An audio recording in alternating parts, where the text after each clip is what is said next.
What I do for fun today is I am a barrier buster, so I like pissing people off and impacting and making changes. So when I got to prison in 1999, I came to a system which has now been deemed absolutely unconstitutional on every level.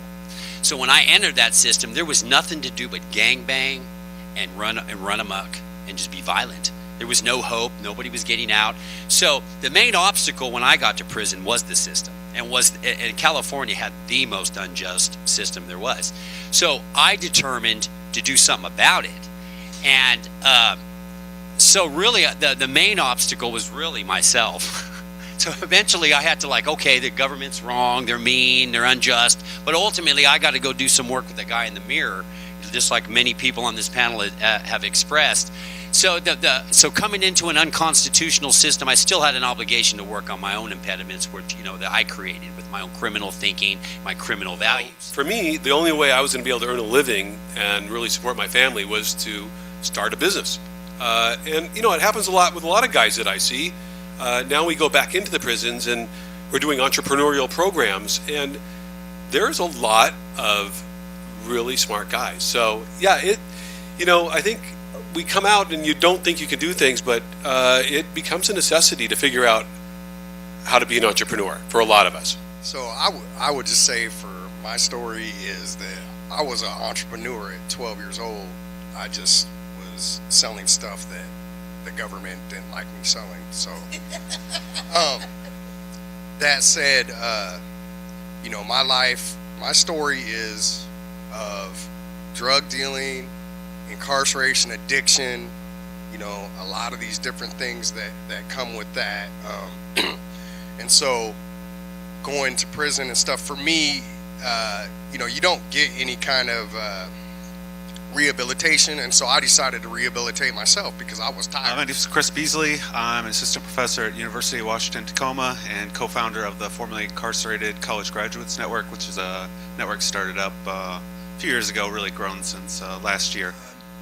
The biggest barrier I found to my entrepreneurial spirit was that I was afraid that somebody would find out that I had been formerly incarcerated.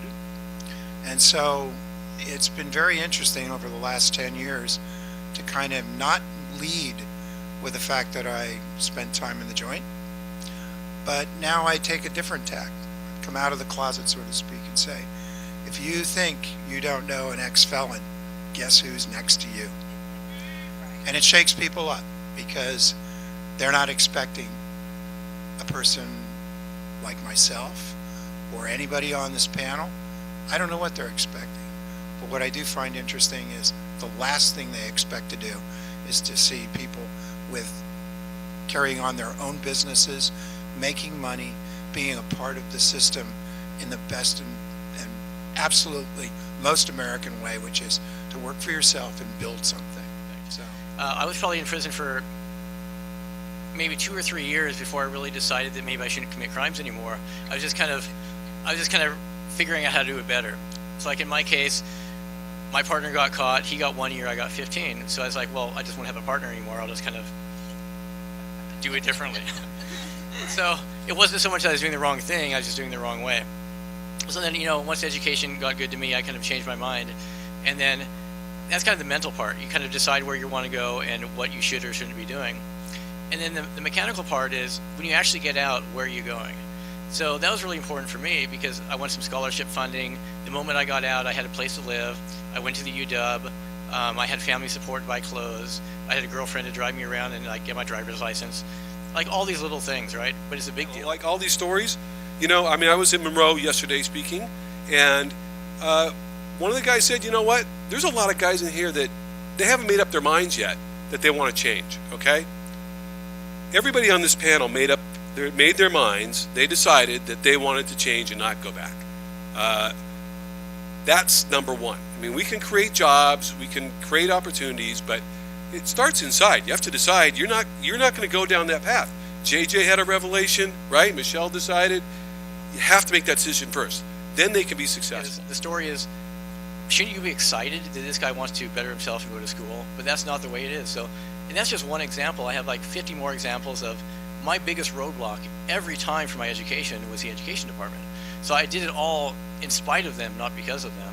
And that's really what I'm trying to change. So when I finally left the institution, I didn't have LFOs, I didn't have fines, I was going home, I was unsupervised.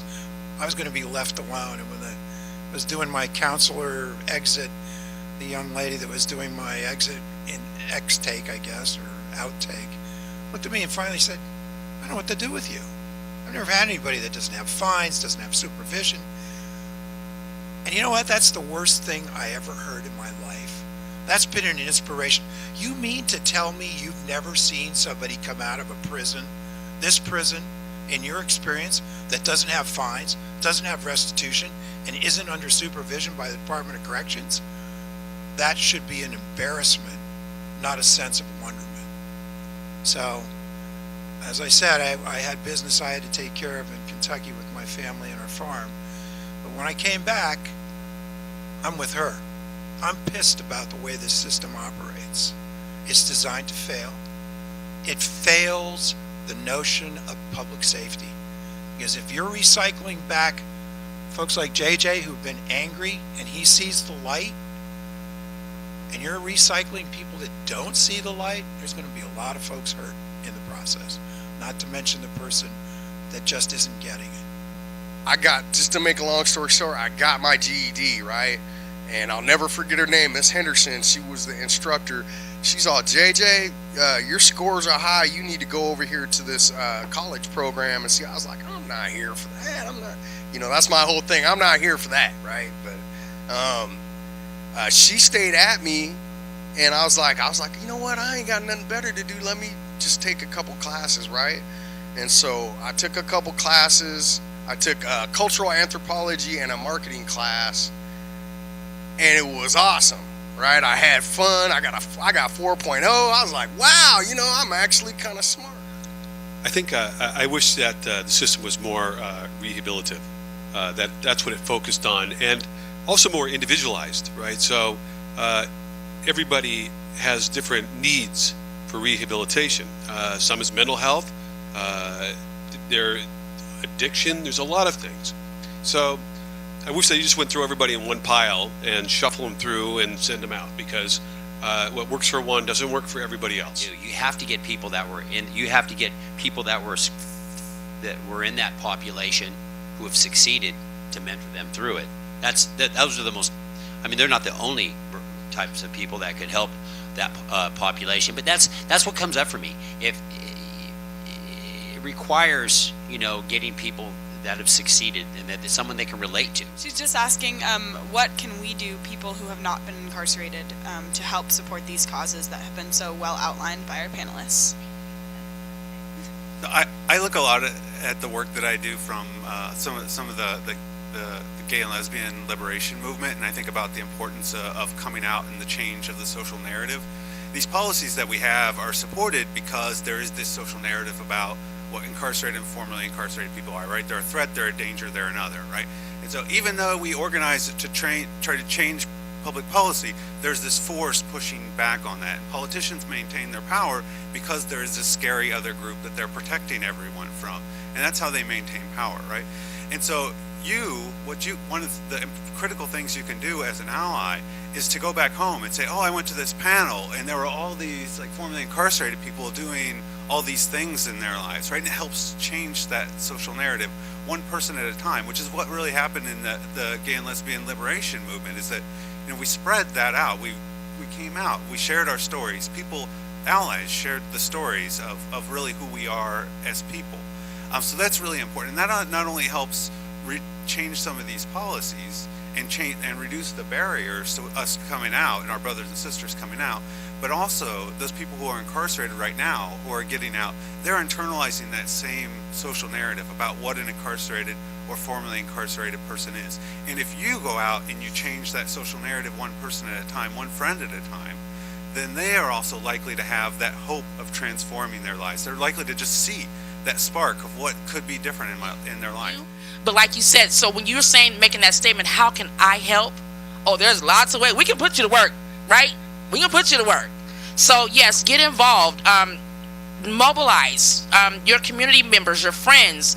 Like you said, we have to spread the word just by word of mouth.